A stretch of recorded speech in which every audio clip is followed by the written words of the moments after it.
How to turn work and hobby into spaces for growth. You are either at work, busy working, or on your free time spending it doing a hobby, that's right. But do you know that you can take your job or a hobby to another level? Aristotle once said, "We are what we repeatedly do. Excellence then is not an act, but a habit." How can you turn your work or your free time into space for growth? Going with the flow.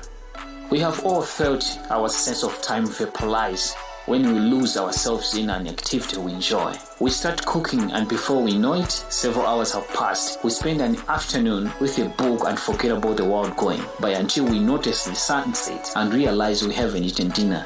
We go surfing and don't realize how many hours we have spent in the water until the next day when our muscles ache. The opposite can also happen when we have to complete a task we don't want to do. Every minute feels like a lifetime and we can't stop looking at our watch. As the quip attributed to Einstein goes, put your hand on a hot stove for a minute and it seems like an hour. Sit with a pretty girl for an hour and it seems like a minute. That is relativity. The funny thing is that someone else might really enjoy the same task, but we want to finish as quickly as possible. It is not only creative professionals who require the high doses of concentration that promote flow. Most athletes, chess players, and engineers also spend much of their time on activities that bring them to this state. But what happens to our mind when we are in that state? When we flow, we are focused on a concrete task without any disturbances. Our mind is in order. The opposite occurs when we try to do something while our mind is on other things. If you often find yourself losing focus while working on something you consider significant, there are several strategies you can employ to increase your chances of achieving flow.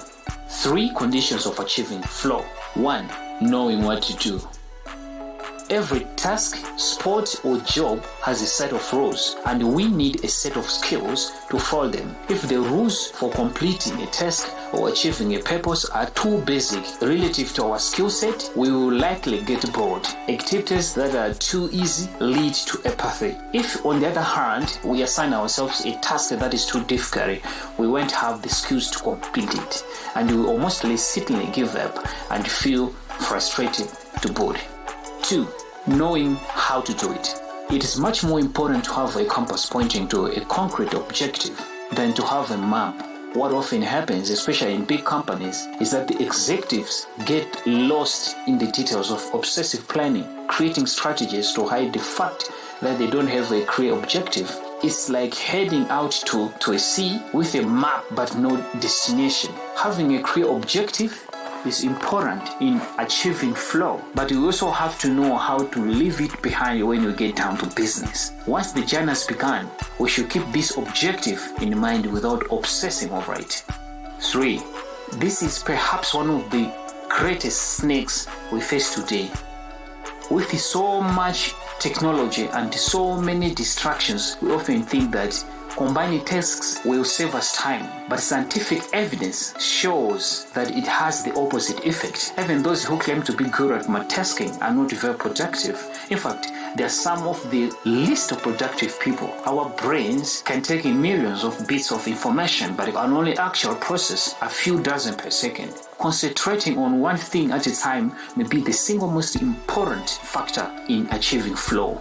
To be in a distraction-free environment and to have control over what you're doing at every moment.